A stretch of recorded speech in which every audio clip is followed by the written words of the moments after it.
Hey y'all, what's up? Welcome back to Inner Healer. I'm Shakri, and today we're going to be talking about 7 things that you should keep private as a woman. Now, it's in our nature to want to talk, to be very talkative, to want to share things, but sometimes being discreet is what's best for you. Sometimes having some discrepancy in what you share with anyone, it doesn't matter who it is, with anyone is vital for your elevation. So some things you should just keep to yourself, and when you're ready to share after it happens, possibly, and then maybe it can be teachable moments for you also. There's this saying that a lot of people say is a private life is a happy life. I agree with that. I agree wholeheartedly because I see a lot of people who put their life out and then it's reflected back on them. So if you're telling people a lot of things, you're giving people more things to criticize you about. You have to be so secure within yourself that whatever it is that you're sharing, you have no problem with the backlash. Because there's always going to be someone that is against something that you're saying. Everyone's not going to agree with you 100% of the time.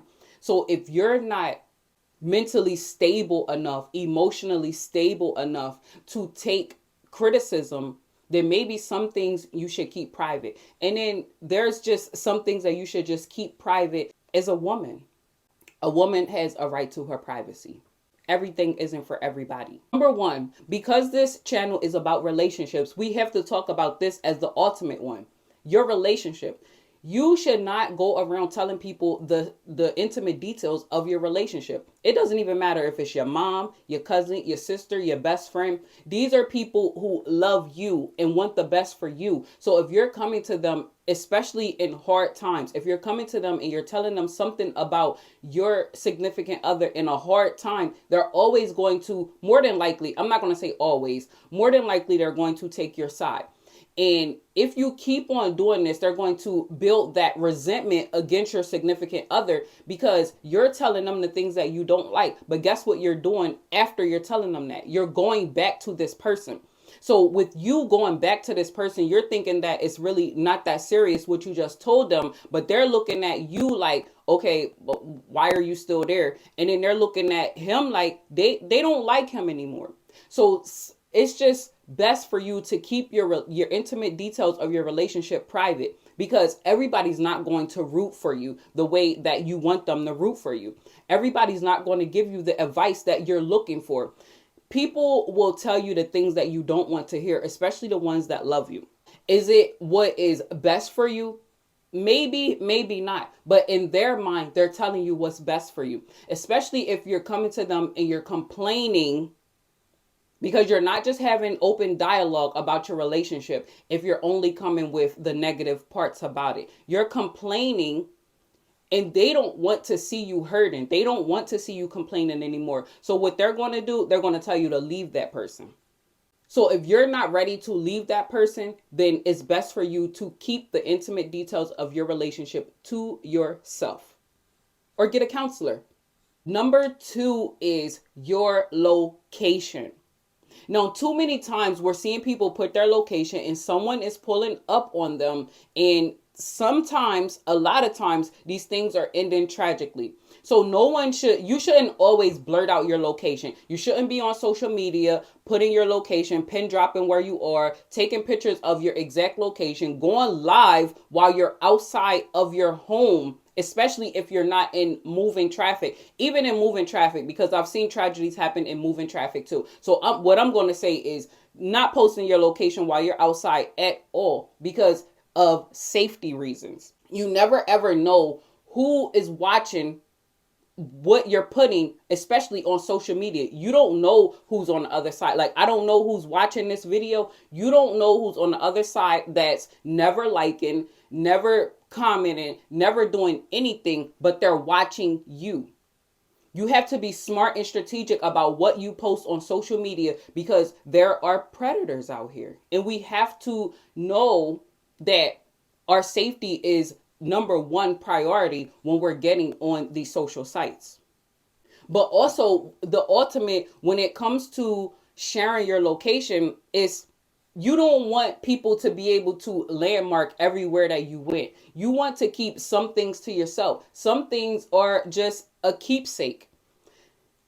It's almost like you want to keep some things private, but then you want to show the glitz and glam. Like, imagine someone going to the hospital because they have to get a surgery, but they don't want the people to know that they're going to get the surgery. They're not going to post themselves in a bed with the hospital being on, but they're going to post themselves on a flight going to Dubai. They're going to post themselves on a flight going to Miami. They're going to post themselves out there on South Beach. Why? Why? What is the reason for you having to tell everyone where you are at that time? It's okay to post pictures of it once you've left. Yeah, you're not there anymore. So no one can just pull up and do anything. Safety is a key issue in why you're not sharing your location. So always make safety your number one priority in anything that you do. Number three, because number three is the number of create in numerology, I'm going to say never ever share your goals, your aspirations, the things you aspire to do.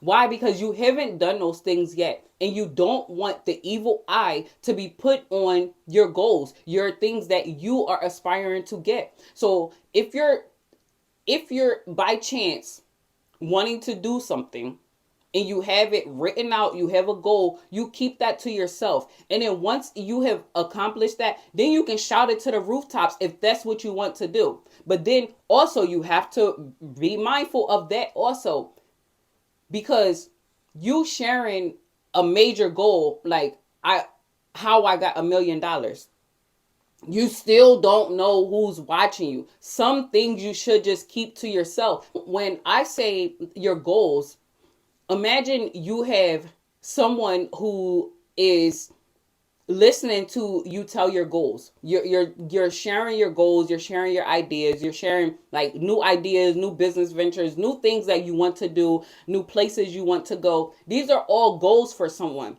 Now imagine sharing that with someone and they don't have the same enthusiasm that you have about these things that you want to do, these places you want to go, and they put the evil eye on you. And then the evil eye is basically like cursing your words, what you want to do. They've basically like you've put it into the universe that this is what you want to do, and then they started to put into the universe that they want to block you from that. That's a real thing. The evil eye is a real thing. So we have to be mindful of the people that we're sharing our things with, and also we have to be mindful of the exact things that we're sharing with these people, because of course everything doesn't have to be kept private. But okay, now let's get to the imagine having a weight loss goal that you want. I just watched this play out in real time on social media. There was this girl that was saying that she wanted to lose, I can't remember the exact weight amount that she wanted to lose, but she wanted to lose it in the month of May. And I mean, not the month of May, in the month of March. By the end of March, well, in the middle of March, she was seen at a steak shop. So if I don't know what her weight loss plan, weight loss goal, her eating habits were, but someone saw her eating a steak and they posted the picture of her eating the steak. And then now, because she didn't put that out into the universe that I want to lose this X amount of weight, and maybe she said she wasn't going to eat meat. I'm not even really sure. I'm not sure of the whole dynamics of what was going on in there. But this is just a prime example of you sharing a goal with someone holding you to that goal, you not sticking to it, and them coming back and shunning you for not sticking to that goal. Now, that is the flip side of it. You can be telling someone something and they're holding you to it. And if you don't do it, then they're shunning you for it. And you're starting to feel really down and depressed and just feeling bad about yourself because you couldn't attain a goal that you put out into the universe for someone else to hear. And then now they're holding you accountable. And you don't like the fact that they're holding you accountable. Sounds pretty counterproductive. I mean, but it's still something that you shouldn't share with someone if you're not confident within yourself that you can achieve this thing. Or if you're not confident within yourself to be able to take constructive criticism about you not being able to complete that goal also. It can go both ways. Number 4, your financial status. It's not anyone's business how much money you have, what your net worth is. So the thing about it is just not sharing your financial status. And then a way to combat that, a way to layer that, a layer of protection for that is to have everything in a trust. Now, if you have your house, your cars, your name, everything, you put everything into that trust. The trust owns everything. The trust owns your whole life. If you have everything in the trust, no one can tell you what your financial status is. No one can go look you up. It's not anyone's business what your financial status is. It's not anyone's business to be pocket watching you, to be checking your pockets, to be counting your coins. What is it with people wanting to know how much money someone else has? What is it with people that want to try to dig into people's financial statements and financial information and financial status and things like that? That's a bit weird. It's a bit weird that anyone would even, first of all, look up your financial status and even come out their mouth to even say that they know anything about your financial status, or that to ask you about it, anything like that. It's just weird. It's no one's business. So because it's no one's business, that means it's something that you shouldn't be talking about with someone outside of your significant other. No one should know your financial status. Because when it comes down to paying your bills or doing anything with that money, is any of those people that want to know your financial status, are they going to be in line helping you pay anything that you have to pay? No. Why should they know how much money you have? It doesn't make sense. That's why we live by the motto, trust own everything. Put everything in a trust. It's no one's business what's going on with your finances. Number 5, your charity work, your purchases, anything that has to do with you giving back or you giving to yourself, because we're going to go back into what we just talked about with your finances. Okay, so this one is translating into your purchases. It's no one's business what house you just bought. Remember, it should be in a trust, so no one's going to be able to find it anyway. It's no one's business that you just bought a car. It's no one's business. Whatever big purchases you just got, it's no one's business, because that's how they're able to count your pockets. So now the charity work, it's no one's business if you're giving back to someone, because ultimately, when we're giving back to someone or a foundation or anything, it's out of the kindness of our heart. So if it's out what it's supposed to be, if it's out of the goodness of our heart that we're giving sadaqah to someone, then that should mean that, sadaqah is charity work. So if you're giving sadaqah to someone or a family or a foundation or anything, then that should be something that you keep to yourself. Why? Because out of the goodness of your heart means that it's something that you felt inclined to do. And it shouldn't be because of any outside influences that even if you had outside influences pushing you to do this, it's not for other people to know. Because also that is how people can start to count your pockets. That is how people can start to dig into your finances, things like that. That is how people can know basically how Joe you are. Because if you telling people about the sadaqah that you're giving to others, then did you really give it because that's what you wanted to do? Or did you give it because you wanted praise from other people? There's a big difference. We're not doing anything in our life to satisfy other people. And I mean that by trying to showboat to other people, trying to show off to other people, trying to one up other people. No, we're doing it out of this is what we're supposed to do in this life. If you have it, then give it. You're not obligated to give it, but I mean, you can if that's what you want to do. Number 6, your health, your mental health, your physical health, your emotional health. Now, hear me out when I say this, because sometimes it is good for you to get the help that you need. No, that's what I mean. Get the help that you need. And that means going to a professional, not dumping your problems onto someone else. If you're having physical ailments, if you're having mental ailments, if you're having things going on with you, seek the professional help, because dumping your emotional load on someone else is ultimately selfish. Everyone's dealing with something. So to dump your whole life on someone else and expect for them to help you fix this while trying to fix their life, when you can go pay someone to help you fix these things, to help you work these things out, a professional that has went to school to do the very thing that you're expecting someone else to do outside of that profession. And with your physical health, no one should know that unless they're sleeping with you. What is it to everyone else to know your physical health? Unless they're being intimate with you, unless they're in close encounters with you. If you have a cold, then people around you should know that, because now they have to take extra precautions. You have to take extra precautions. It's not for everyone to know. Even if you're dealing with something on a mental level, there are professionals out here to help you deal with everything that you can imagine. There's someone out there for you. Someone that is willing to do this. Not someone that you chose just because you feel like they have the best answers. Especially if they didn't sign up for this work, or they didn't volunteer to be the shoulder for you to lean on, the ear for you to dump everything on. So be mindful of the people that you're sharing your privacy with, your health with.